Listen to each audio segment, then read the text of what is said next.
दोस्तों नमस्कार। आज मैं वीडियो बना रहा हूँ इन्वर्टर और बैटरी डोमेस्टिक यूज़ के लिए, उसके बारे में। मैंने करीब ये इन्वर्टर 2 साल पहले लगाया था। 2 इन्वर्टर लगाए हैं, एक दुकान के लिए और एक घर के लिए। तो ये है एक इन्वर्टर और ये है दूसरा इन्वर्टर। ये इन्वर्टर है 700 वॉट, ये है 1050 वॉट का, और साथ में बैटरी है 150 एम्पियर आवर की ये, और इसमें भी 150 एम्पियर आवर की बैटरी लगी हुई है ये। और इसमें 1 2 3 4 5 6 12 वोल्ट के सेल हैं। तो 150 एम्पियर आवर मतलब 1 घंटे में 150 एम्प करंट इससे निकलेगी। तो दोस्तों इन्वर्टर होता क्या है? इन्वर्टर एक डिवाइस है जो कि जनरली जब घर की बिजली हमारी जो कि इलेक्ट्रिसिटी डिपार्टमेंट से आती है, ऑल्टरनेटिंग करंट एसी, वो जब चालू है उस समय इन्वर्टर चलता है और बैटरी चार्ज होती है। बैटरी में डीसी वोल्टेज स्टोर होती है, और जब बिजली जो डोमेस्टिक सप्लाई है, जो बिजली विभाग की सप्लाई है, वो अगर बंद हो जाती है तो उस पीरियड में इस बैटरी की डायरेक्ट करंट से उसको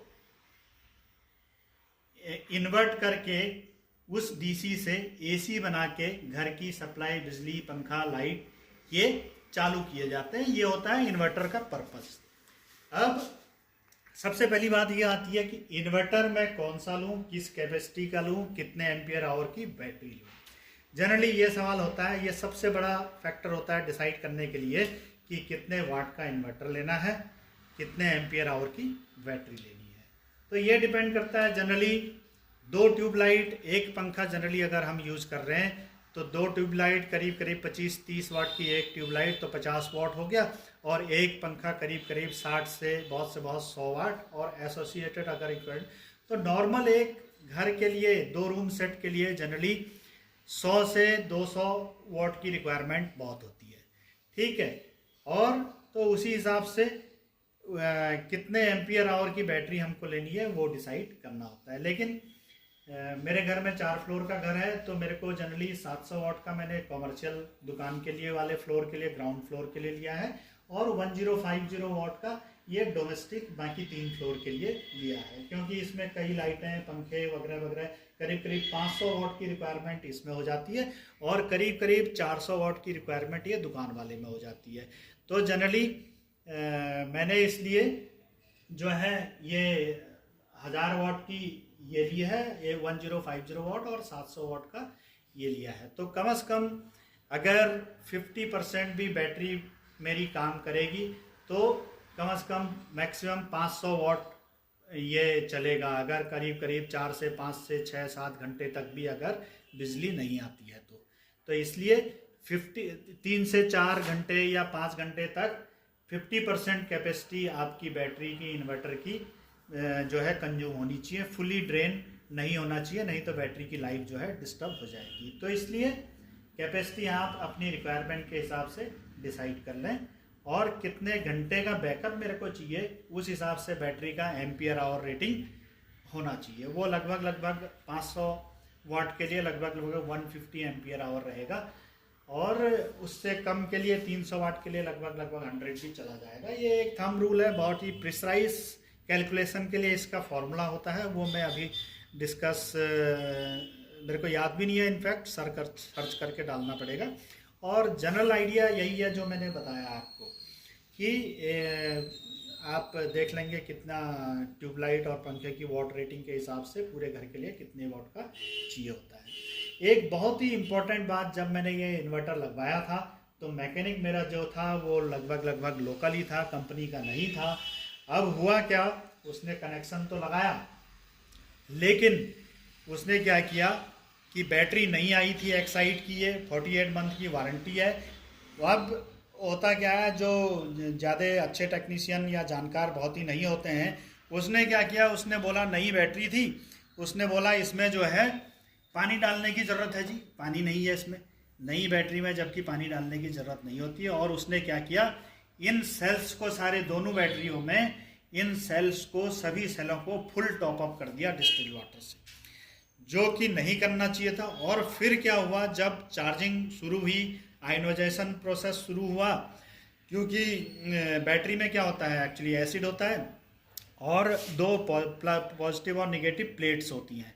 तो जब ये चार्जिंग होती है तो आयनाइजेशन की वजह से पॉजिटिव और निगेटिव चार्ज अलग अलग प्लेटों में जाके एक्यूमुलेट हो जाते हैं, और फिर जब बिजली जाती है तो उस चार्ज रिवर्स फ्लो होता है, इलेक्ट्रॉन फ्लो होते हैं, तो बिजली बनती है और वो बिजली जो है हमको घर का काम चलाने के लिए यूज़ होती है। तो ये है मेन चीज़। तो उस टेक्नीशियन ने क्या किया, सभी में फुल टॉप अप कर दिया, जबकि नई बैटरी में ऐसी ज़रूरत ही नहीं होती। तो ये सावधानी रखिएगा, अगर आपका टेक्नीशियन नई बैटरी में पानी डाल रहा है तो ड्यू कंफर्मेशन लेना है कि ज़रूरत है कि नहीं। तो उसने बोला, उसने सब में पानी भर दिया फुल। अब क्या हुआ, 1 महीने तक जो है पानी ओवरफ्लो होता रहा। ये जो निशान यहाँ पड़ गए हैं, ये जो निशान इस ट्रे में भी, इस कैबिनेट में पड़े हैं, ये सब एसिड मिक्स वाटर ओवरफ्लो होकर गिरता गया। फिर कई बार तो मैंने ड्रॉपर से जो है पानी निकाल के सारे सेलों का निकाल के रखा। ये सब नीचे जो निशान दिख रहे हैं यहाँ भी, ये सब एसिड के निशान दिख रहे हैं। तो ऐसा मत कीजिएगा। अगर कोई टेक्नीशियन आपको बोलता है कि नई बैटरी में पानी टॉप अप करना है, वैसे जनरली रिक्वायर्ड नहीं होता। हाँ, उसके बाद 3 महीने 6 महीने में आप चेक कर सकते हैं कि पानी की रिक्वायरमेंट है कि नहीं है। तो ये मेन पर्पज़ मेरा वीडियो बनाने का यही है कि अगर टेक्नीशियन नई बैटरी में पानी डाल रहा है तो उससे कंफर्म कर लें रिक्वायरमेंट है कि नहीं, क्योंकि बहुत ही पानी गिरता रहा महीने भर तक अंदर इन सेलों से, और वो बहुत ही कष्टकारी था। ये सब ओवरफ्लो, यहाँ मेरे हाथ भी थोड़ा बहुत जलन होने लगी थी उस पानी को हैंडल करके, जो है इतना ज़्यादा उसने पानी डाल दिया था। और बैटरी की लाइफ भी, क्योंकि एसिड भी गिरा उसमें से, तो मैंने वो एक्स्ट्रा पानी काफ़ी तो ड्रॉपर वगैरह से निकाला, तब जाके उसके साथ एसिड भी काफ़ी कुछ निकल गया होगा। तो ये एक स्थिति अच्छी नहीं थी। तो आप जब नई बैटरी लगाएं तो इस चीज़ का ज़रूर ध्यान रखें, ये मेरी रिक्वेस्ट है आपसे। मेन मकसद मेरा वीडियो बनाने का यही है। अब रही बात इन्वर्टर के बारे में, थोड़ा सा मैं बता दूं। ये है ल्यूमिनस का इन्वर्टर। देखिए ये मेंस है, मेन सप्लाई अगर आ रही है तो ये इंडिकेशन मेंस का रहेगा। चार्जिंग इंडिकेशन जलेगा अगर बैटरी चार्ज हो रही है, और इकोनॉमी मोड में चार्ज हो रही है, मतलब इस कंडीशन में जो है इकोनॉमी मोड में जो है आपका इन्वर्टर चल रहा है। UPS mode, uninterrupted power supply mode में, यूपीएस मोड में ये रहता है। उस केस में रखते हैं इसको यूपीएस मोड में, जबकि हमको फ्लक्चुएशन वगैरह ज़्यादा होते हैं, बहुत ज़्यादा पावर सप्लाई आती जाती रहती है, तो उस केस में परमिसिबल ऑपरेशनल वोल्टेज इसकी जो होती है 180 से 240, 50, 60 के आसपास। फ्रीक्वेंट ट्रिप अप ना हो, फ्रीक्वेंट पावर कट ना हो, जैसे आपका लैपटॉप या कोई कंप्यूटर चल रहा है, तो उस केस में आप इसको यूपीएस में रखिए, अदरवाइज इकोनॉमी मोड में रखिए। लो बैटरी इंडिकेशन कब आता है, जब बैटरी की कैपेसिटी, बैटरी की वोल्टेज लो हो गई हो। ओवरलोड कब आता है, जब अपनी कैपेसिटी से ज़्यादा लोड जो है इन्वर्टर पे और बैटरी पे आ रहा है, यानी ये 700 वाट का है, अगर इससे ज़्यादा करंट ड्रॉ कर रहा है और बहुत ही ज़्यादा आइटम आपके इन्वर्टर पे चल रहे हैं तो ओवरलोड कंडीशन आएगी। और ये है on off switch, on off switch ये है। अब ये इको मोड और यूपीएस मोड चेंज करने का, जनरली इको मोड में रहता है, चेंज करने का भी मैं यहाँ पे बता देता हूँ। थोड़ी देर के लिए आप इस स्विच को, ऑन ऑफ स्विच को प्रेस करेंगे तो ये यूपीएस मोड में चला जाएगा। ये बीप आया, यूपीएस मोड में चला गया। यूपीएस मोड में रखना है तो ऐसे रख सकते हैं, और वापस इको मोड में करना है तो आप थोड़ी देर इसको दबा के रखिए, बीप आएगा और ये इको मोड में चला गया। तो जनरली मैं इको मोड में रखता हूँ, क्योंकि मैं इससे मेरा लैपटॉप या कोई कंप्यूटर नहीं चलता है। अब मैं इसका पीछे का एरिया भी बता दूँ इन्वर्टर का। देखिए ये बैटरी कनेक्शन है, बैटरी का प्लस रेड वायर, और ये बैटरी के प्लस से कनेक्ट होगा। ये बैटरी का जो है निगेटिव, ये जो है ब्लैक वायर है, और ये बैटरी से कनेक्ट रहेगा, बैटरी के रेस्पेक्टिव टर्मिनल से। ये है फैन, ये फ़ैन अभी नहीं चल रहा है, लेकिन ये उस कंडीशन में चलता है जब जिस समय बैटरी चार्ज हो रही होती है। मुझे भी ये आप भी पैनिक हो सकते हैं, मैं भी कुछ दिन पहले सोच रहा था कि ये चल क्यों नहीं रहा है, लेकिन फिर मैंने जब स्टडी की तो मेरे को पता लगा, मैनुअल वगैरह पढ़ के और कंपनी की साइट पे चेक करके मैंने सोचा यार ये तो गर्म हो जाएगा, ये तो फंक्शनिंग इसकी माल फंक्शन करने लगेगा अगर फ़ैन नहीं चल रहा है। लेकिन बाद में मैंने कंपनी से बात की, कस्टमर केयर से वगैरह वगैरह से, तो उन्होंने बताया और इसके मैनुअल वगैरह भी मैंने रीड किए, तो मेरे को पता लगा कि ये तभी फ़ैन चलता है जब बैटरी चार्ज हो रही होती है, अदरवाइज़ नहीं चलता है। इसमें भी मेरे को डाउट आ रहा था कि ये बंद क्यों है। तो आप लोग भी देख सकते हैं, अगर ये बंद है जिस समय चार्जिंग नहीं हो रही है उस समय, और जब चार्जिंग होती है तभी ये चलता है। अब यहाँ पे क्या है, ये स्विच है। इस स्विच का सिलेक्शन मोड इसके दो होते हैं जनरली। बैटरी एक ट्यूबलर बैटरी और एक रेंज बैटरी। ऐसे जनरली हमारे यहाँ पे ट्यूबलर वाला यूज़ होता है। तो ये जैसे प्रीसेट है वैसे ही प्रीसेट है। इसको मैं अभी दिखा नहीं पा रहा हूँ यहाँ पे लिखा हुआ, लेकिन ये जैसे फैक्ट्री से सेट है वैसे ही जनरली आप रखिएगा इसको।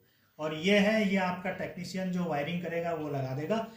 जो राइट साइड वाला 3 पिन प्लग होता है, राइट साइड में लाइन होती है, वहाँ पे ये एक जो है आपकी घर की वायरिंग का एक कनेक्शन यहाँ पे आके लगता है। अगर उल्टे में लगाओगे तो नहीं चलेगा, तो इसलिए ये टेक्नीशियन जानता है। और ये फ्यूज है, फ्यूज की रेटिंग मैं नहीं देख पा रहा हूँ अभी, लेकिन कभी कभी अगर यूपीएस नहीं चल रहा है तो आप इस फ्यूज को भी टेस्ट कर सकते हैं कि फ्यूज, आपको देखने से पता लग जाएगा कि ये फ्यूज जला हुआ तो नहीं है या ब्रेक तो नहीं है वायर उसकी।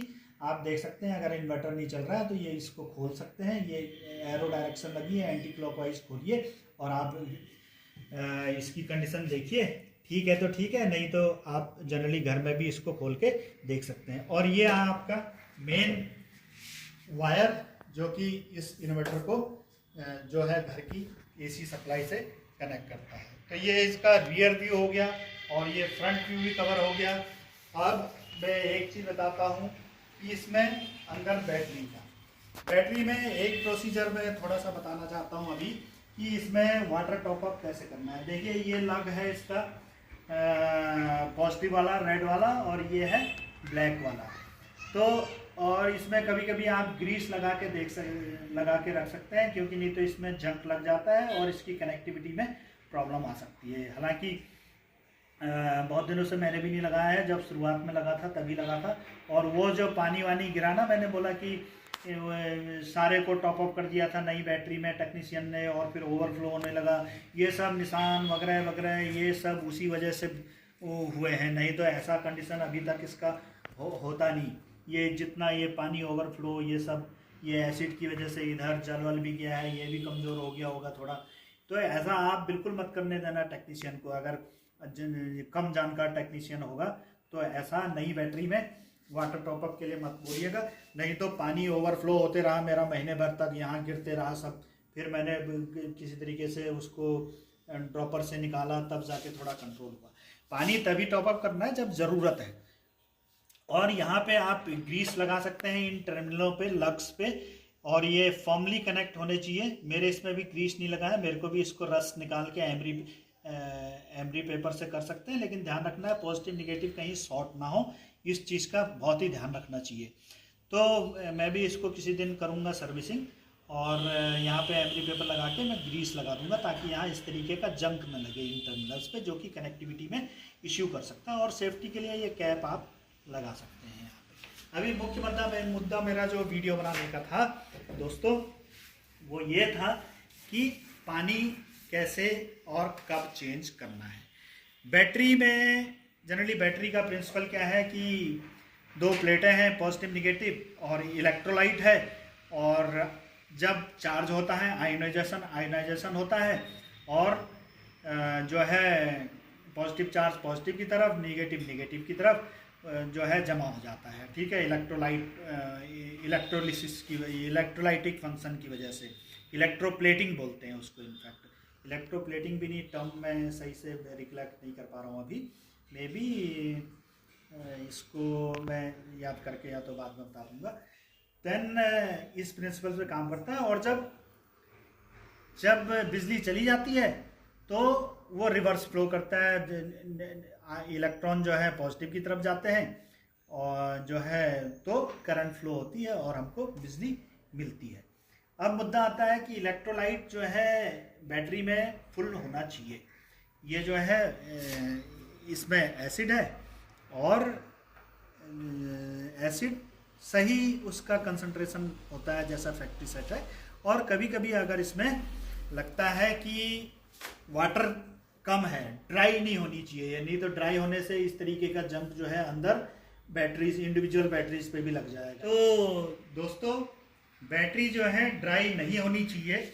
इसमें वाटर का जो है एसिड और वाटर का लेवल जो है हर बैटरी में एक ऑप्टिमम लेवल पे होना चाहिए। और उस लेवल को चेक करने के लिए आपकी बैटरी के साथ इस तरीके का एक इंडिकेटर आता है। आप देखेंगे कि ये इंडिकेटर ऐसे लगा होता है।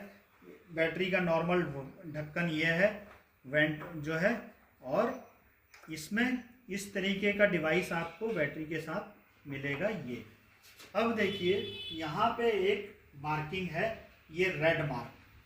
अगर ये स्टिक जो है इस रेड मार्क से नीचे चली जाती है तो मतलब बैटरी में पानी का लेवल जो है लेवल कम हो गया है, तो इसको टॉप अप की ज़रूरत पड़ेगी।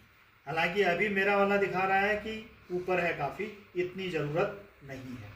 तो जब भी चेक करना है, हर बैटरी को हमने चेक करना है कि उसमें पानी का इसका लेवल, इलेक्ट्रोलाइट और पानी का लेवल कितना है। ऐसे ही ये 6 बैटरी अगर हैं, इन 6 को चेक करना है। ये अब इस वाले में थोड़ा लग रहा है कि जो है ये काफ़ी नीचे है, लगभग रेड मार्क से हालांकि नीचे नहीं गया है, बट काफ़ी हद तक नीचे गया हुआ है। और इस वाले में चेक करते हैं। इसमें देखिए इसमें क्या है, इसकी कंडीशन क्या है। ये देखिए इसमें भी लगभग ठीक है। अगर आपका फुल होगा इलेक्ट्रोलाइट और पानी तो ये फ्लोट करेगा, ये जो है रेड मार्क वाला जो स्टड है। और नहीं तो अगर आपका पानी और एसिड कम होगा बैटरी में तो ये रेड मार्क से ये वाली ठुड्डी जो है, इसकी हेड जो है इसका, ये रेड इंडिकेटर नीचे ड्रॉप हो जाएगा। यानी वो अंदर तैरता रहता है तो ऊपर रहता है, और तैर नहीं रहा है मतलब पानी का लेवल कम है बैटरी में, और ये इस रेड मार्क से नीचे है, तो अलार्म है हमारे लिए कि अब टॉप अप करने की ज़रूरत है।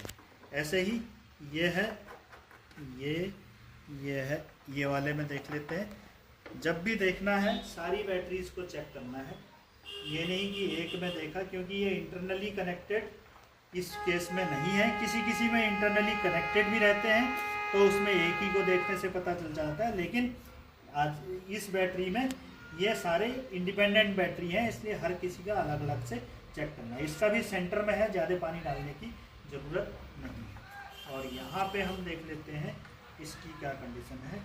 इसकी कंडीशन ये जो है, इसकी कंडीशन भी अगर मैं टाइट करूँगा तो वैसे बहुत ज़्यादा अलार्म नहीं है कि हाँ भाई टॉपअप करने की एकदम ज़रूरत है, बट फिर भी थोड़ा बहुत टॉपअप हमें कर लेना चाहिए, कोई उसमें दिक्कत नहीं है। लेकिन अलार्मिंग कंडीशन नहीं है कि बहुत ही नीचे तक पानी जो है ड्रॉप हो गया है और इसको जो है अर्जेंटली टॉपअप करने की ज़रूरत है।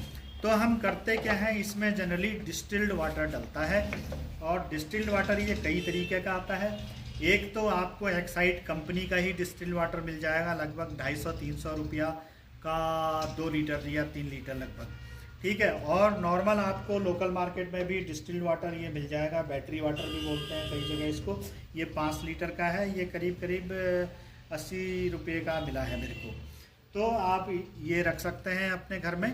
मेरे पास 2 बैटरी हैं तो जनरली मैं 5 लीटर का ले लेता हूँ, और जब भी रिक्वायरमेंट होती है हर 3 महीने या 6 महीने में चेक कर लेते हैं। जनरली 6 महीने में एक बार तो मिनिमम चेक करना चाहिए हमको, और टॉपअप की ज़रूरत है तो पानी टॉपअप कर देना चाहिए, ताकि बैटरीज ड्राई ना हो और उनकी लाइफ जो है फिर ख़राब ना हो। तो ये है इस तरीके से। और डिस्टिल्ड वाटर मतलब जनरली जो पानी को गर्म करके भाप से पानी बनता है उस तरीके का पानी होता है आमतौर पे, या इसका TDS आप देखेंगे तो बिलो 20 होना चाहिए जो है इस पानी का, जिस पानी का TDS बिलो 20 हो, 5-10 के आसपास हो, वो पानी जनरली आप बहुत कम TDS जिसमें हो, करीब 5 के आसपास, वो पानी इसमें डालना चाहिए। अदरवाइज़ रेन वाटर भी प्योर होता है वैसे, लेकिन आप या तो बैटरी के साथ का पानी ले सकते हैं डिस्टिल्ड वाटर, या फिर ये लोकल मार्केट से ये डब्बा खरीद के डिस्टिल्ड वाटर का ये ले सकते हैं। और मेरे पास एक ये है जार, या फिर ये कांच का, इसको हालांकि मैंने ये वाले बर्तन लिए क्योंकि इसमें जब मैंने शुरू में निकाला था ना, जब एसिड मिक्स वाला, तो एसिड मिक्स वाला हमको कांच में या फिर इस प्लास्टिक वाले में ही लेना चाहिए, प्लास्टिक में भी नहीं, जबकि कांच में ही लेना चाहिए। मैंने बोला था कि मेरे टेक्नीशियन ने एक्स्ट्रा पानी डाल दिया था, फिर वो ओवरफ्लो होने लगा, फैलने लगा, गिरने लगा इधर, फिर मैंने ड्रॉपर से निकाला, तो उस समय मैंने ये कांच का ये यूज़ किया था, निकाल के रखने के लिए। और इसी तरीके से आप ये कांच का ये मेजरिंग जार है, ये भी ना प्लास्टिक का मेजरिंग जार है, ये भी यूज़ कर सकते हैं पानी डालने के लिए। तो इस तरीके से देखिए, मैं ये लेता हूँ पानी, और इस जार में पानी गिराने का एक वो एरिया भी है इस तरीके का नुकीला, और इस तरीके से मैं देखिए पानी इसमें टॉप अप कर देता हूँ थोड़ा थोड़ा करके। ये देखिए, ये डाला, ज़्यादा पानी की ज़रूरत वैसे है नहीं इन बैटरीज में, लगभग कंडीशन ठीक ही थी जैसा कि मैंने इंडिकेशन से देखा था, तो बहुत ज़्यादा पानी में अभी नहीं डालूँगा, थोड़ा बहुत पानी से ही मेरा काम हो जाएगा टॉप अप का। ये हो गया, और ये हो गया, और इसमें ये हो गया। हालांकि आपको इस कंडीशन में ठीक से दिख नहीं रहा होगा। ये हो गया, ये हो गया, ये मैंने उल्टा यहाँ से और इस जार में लिया, ठीक है, और जार भर गया, तो मैं यहाँ ये टॉप अप कर देता हूँ। और ऐसा मत करना कि पानी जो है फैल जाए पॉजिटिव और नेगेटिव दोनों की तरफ, और दोनों में शॉर्टिंग हो जाए, ये ज़रा सावधानी रखना। ऐसा बिल्कुल नहीं होना चाहिए कि पानी इतना फैला दिया कि ये पॉजिटिव टर्मिनल के आसपास पानी गिरा और नेगेटिव ब्लैक वाले के आसपास भी पानी गिरा और पानी टच हो गया और पता लगा शॉर्ट सर्किट हो गया यहाँ। तो ये सावधानी भी रखनी चाहिए। ये देखिए लगभग पानी का लेवल ठीक ही आ गया, फिर भी और इसमें डाल सकते हैं थोड़ा बहुत, ठीक है। और मैं डाल देता हूँ, मेरे ख्याल से एक जार हो जाएगा तो बहुत हो जाएगा। ये हो गया गिलास में। बस ये ध्यान रखना कि पानी इतना ना फैलाएं हम कि जो है पॉजिटिव और निगेटिव दोनों आपस में कनेक्शन बन जाए पानी से। ऐसी कंडीशन हमें नहीं करनी है, और बहुत ज़्यादा टॉपअप भी नहीं करना है कि फुल कर दिया, इतना ज़्यादा टॉपअप की भी ज़रूरत नहीं थी, नहीं होगी, नहीं है, नहीं तो वही कंडीशन हो जाएगी जैसी मैंने शुरुआत में बताई कि मेरे उसने टेक्नीशियन ने इसको इतना टॉपअप कर दिया, इतना टॉपअप मार दिया कि क्या बताऊँ। और ये बैटरी के ये कैप जो हैं ये भी इतने टाइटली नहीं वो करने हैं कि बहुत ही ज़्यादा, क्योंकि इसमें गैस भी बनती है, थोड़ा बहुत वेंट्स भी होने चाहिए। ये ठीक है, लगभग ग्रीन जोन में आ गया, ऊपर ग्रीन जोन है, ठीक है। ये आप देखेंगे, ये जो है ये ग्रीन जोन है, ये ग्रीन जोन में अगर ये रेड वाला ये आ रहा है तो मतलब पानी का लेवल इससे ज़्यादा भी नहीं होना चाहिए, ये ग्रीन जोन से ज़्यादा भी नहीं होना चाहिए, नहीं तो ओवरफ्लो होने लगेगा। और यहाँ से नीचे है, ये रेड से नीचे जा रहा है, मतलब ये बहुत ही पानी ड्राई हो गई है बैटरी, इसमें टॉपअप की बहुत सख्त ज़रूरत है अगर यहाँ पे इंडिकेशन आ रहा है। और ये ग्रीन जोन से ऊपर भी नहीं होना है, नहीं तो ओवरफ्लो होने लगेगा, इतना ज़्यादा करने की ज़रूरत भी नहीं है। तो ग्रीन जोन पे जस्ट आना चाहिए बस, ऐसे ही। ये देखिए ये भी लगभग ठीक है, और ये देखिए ये भी लगभग टाइट करूँगा तो ठीक लेवल पे रहेगा। और ये देखिए ये भी टाइट में करूँगा तो देखिए ग्रीन लेवल पे आ जाएगा, आ गया, ठीक। और ये देखते हैं, मैंने ये वाला देख लिया था क्या, हाँ, ये भी जबकि थोड़ा सा ज़्यादा ही पानी लग रहा है, ये भी टाइट करूँगा तो लगभग ग्रीन लेवल पे आ रहा है। यहाँ इसमें थोड़ा पानी थोड़ा कम लग रहा है वैसे, बट लगभग सफिशिएंट ही है। कोई ज़्यादा परेशानी नहीं है कि इतना कम पानी है कि जो है। इस तरीके से आप इनके कैप्स लगा दीजिए। और ये हो गया, ये वाले का कैप मैंने ये वाला रखा है, ठीक है। इसका भी कैप लगा देता हूँ। ये हो गया, ये हो गया और ये हो गया। तो मेन मकसद मेरा इस वीडियो में था कि एक तो सावधानी, ओवर टॉपअप, स्पेशली नई बैटरी में ओवर टॉपअप नहीं करना है, नहीं तो एसिड और ये वाटर सोल्यूशन जो है गिरेगा, आपके कैबिनेट को डैमेज करेगा, कैबिनेट वीक हो जाएगा। इस तरीके से गिरने से दुनिया भर का जंग पंख ये वो लग जाता है, और इवन उसकी वजह से ही ये लक्स के आसपास जो है जंग भी उसी वजह से जो है हो गया। तो ये ज़रा सावधानी रखनी है हमने। ये हो गया टॉपअप, और ये भी सावधानी रखनी है, ये ग्रीन वाले से ऊपर नहीं जाना चाहिए, नहीं तो ओवर टॉपअप हो जाएगा, ज़्यादा पानी हो जाएगा और वो ओवरफ्लो होने लगेगा। और ये रेड इंडिकेशन से नीचे अगर गया तो अर्जेंटली टॉपअप की ज़रूरत है। बस इसके बीच में रहना चाहिए ये। तो 3 महीने 6 महीने में एक बार चेक कर लें आपका पानी का लेवल बैटरी का। तो इस तरीके से आपकी बैटरी की लाइफ ठीक रहेगी और कोई इशू नहीं रहेगा, इन्वर्टर आपका ठीक चलता रहेगा। ठीक है दोस्तों, धन्यवाद बहुत बहुत। अगर मेरा मेन आइडिया ये है कि एक तो ऐसे टेक्नीशियनों से बचना जिन्होंने नई बैटरी में पानी बहुत ही ओवर टॉपअप कर दिया और वो पानी फिर वेंट के थ्रू गिरते रहा कई दिनों तक। उसके साथ ओरिजिनल एसिड भी बैटरी का चला गया। मेरे ख्याल से बैटरी की लाइफ थोड़ा बहुत तो डिग्रेड हो ही गई होगी उससे काफ़ी हद तक। तो ये सावधानी जरूर रखिएगा।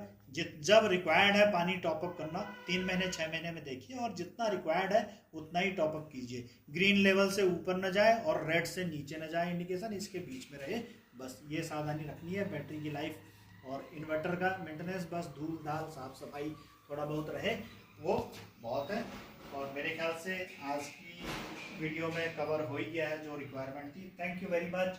और अगर आपको लगे कि ये वीडियो यूज़फुल है तो ज़रूर इसको शेयर कीजिए और कमेंट भी देंगे, तो हमें मोटिवेशन मिलेगा कि हाँ इस तरह के वीडियोस आपके लिए बनाऊं, ताकि मैंने जो गलती की, मेरे साथ जो गलती से जो है जानकारी की कमी से जो इश्यूज हुए वो दूसरे लोगों के साथ ना हो, और पानी टॉपअप का तरीका आप घर में कर सकें और required capacity of the inverter और capacity of the battery ampere hours and what is rating of the inverter आप तरीके से डिसाइड कर सकें, और अपनी रिक्वायरमेंट के हिसाब से कितने घंटे का बैकअप चाहिए और कितने वॉट का आपको रिक्वायरमेंट है बिजली की, वो बिजली असली जो कमर्शियल सप्लाई जाने के टाइम पे। तो selection of the inverter, voltage rating, ampere hour rating of the battery and voltage of the battery, और backup time and front panel rear panel of the inverter and maintenance, greasing of the positive and negative plugs, water top up of each battery, and precautions during water top up. It should not be neither too full of water nor too dry. ठीक है दोस्तों, धन्यवाद बहुत बहुत। I wish you all the best. Take care. Thank you so much.